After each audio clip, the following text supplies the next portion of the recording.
What is up, everyone, and welcome to another edition of the Danny Show. I'm your host, Daniel Cody. This is where I give commentary and reviews on all things wrestling. Thank you guys so much for joining.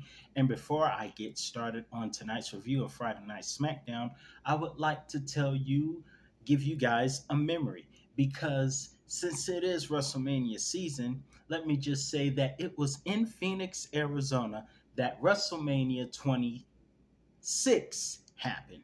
And one of my and two, three of my favorite things happened that night.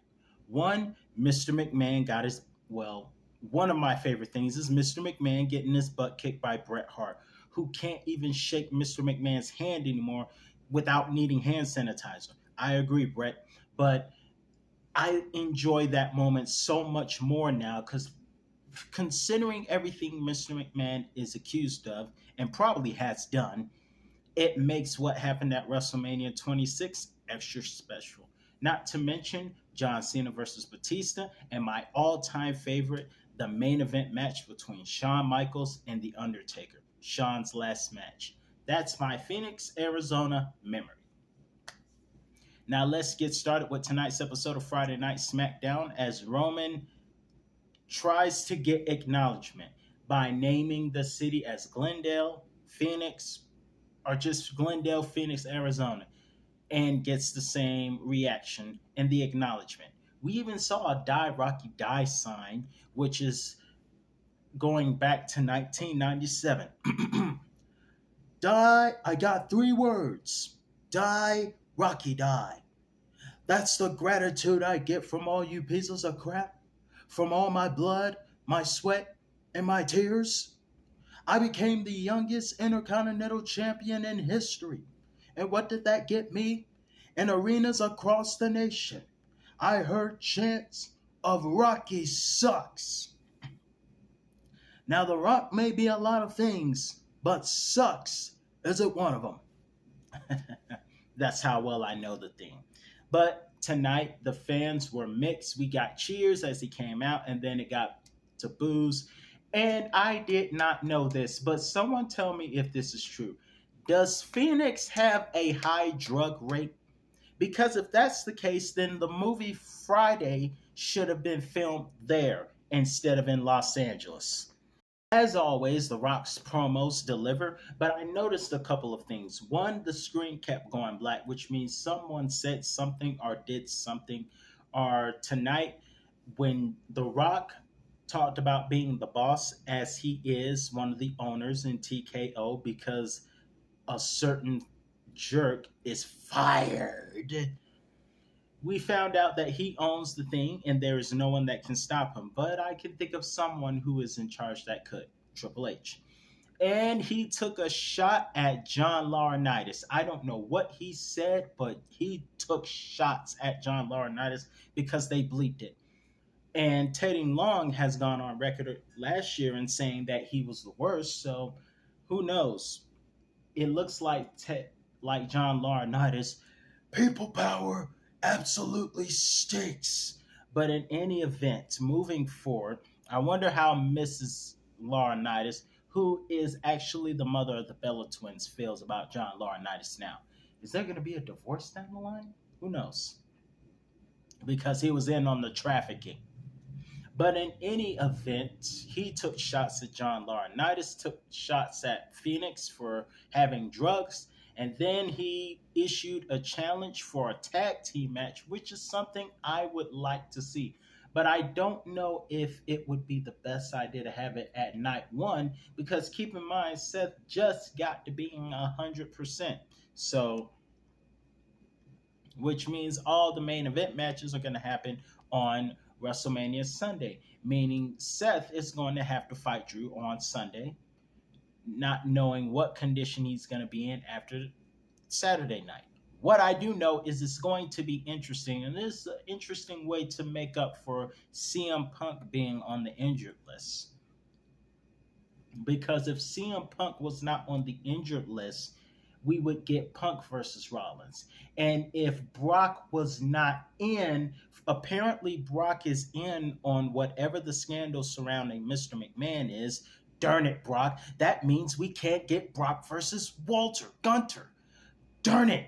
The decisions you make with your life today affect people and yourself tomorrow. Watch the choices you make, because I hope it's not true though. But I don't want to go too far because it may not be true. All I know is we're not getting Walter versus Brock. Darn it. Ugh. But in any event, this is a good way to make up for it. Moving forward, after The Rock made fun of Phoenix and the drug problem, we also saw Bailey was supposed to have, speaking of tag team matches, a match with um, Dakota Kai versus the Kabuki Warriors. Only Dakota Kai turned on Bailey, which leaves me to think one thing. We need, all I can say, we want Sasha. Well, I can't say we because I don't know if you guys watching are a fan of Sasha, aka Mercedes Monet. But I'm telling you right now, I want Sasha back. I want Sasha back. I want Sasha back. We got Naomi back. I want Sasha back. I don't care if we bring Sasha Monet, Mercedes Banks. I don't care. Bring them all. Bring all personas. Mix it all in one. Bring her back. We need Bailey and Banks together again. That's the only true friend Bailey really has. So we need Banks back. I want Banks back. I don't know about you, but as for me in my house, I want Banks back. Moving forward, we had Santos and versus Carlito, and it was a good street fight. And surprisingly, we got Rey Mysterio back. I'm so happy Rey's back. I didn't know. I was very surprised. He came out on crutches, and then when Garza and Carrillo attempted to attack, I thought, wait a minute, this might be a setup, and it was. Rey is back 100%. Carlito wins. LWO is somewhat whole, and I'm the happiest person alive right now. So, Tiffy Time is still going strong, defeating Naomi tonight. I did not know her Elimination Chamber attire was inspired by Megan Thee Stallion, but cool. Then we have LA Knight is going to face, I believe LA Knight is going to get AJ Styles at WrestleMania after looking for him with a chair. I believe Rey Mysterio is going to face Santos at WrestleMania. But another thing I would like to see is Logan Paul versus Randy Orton at WrestleMania. Tonight, Randy Orton. First off, let me just say, good main event. The way Austin Theory went for that launch, like Grayson, into the RKO was awesome. At the end of the match, Waller and Theory attacked Randy and Kevin Owens. Kevin Owens was awesome on commentary, by the way, but then he came into the ring to even the odds for Orton and gave Austin Theory the stunner, and Austin Theory sold it just like he did 2 years ago at WrestleMania in Dallas. But I will say this, pretty good episode of Friday Night Smackdown. Let me know your thoughts in the comment section below. What did you think? I'm your host, Dan Cody. That's all the time I have for you today, and I'll be back with another review on all things wrestling.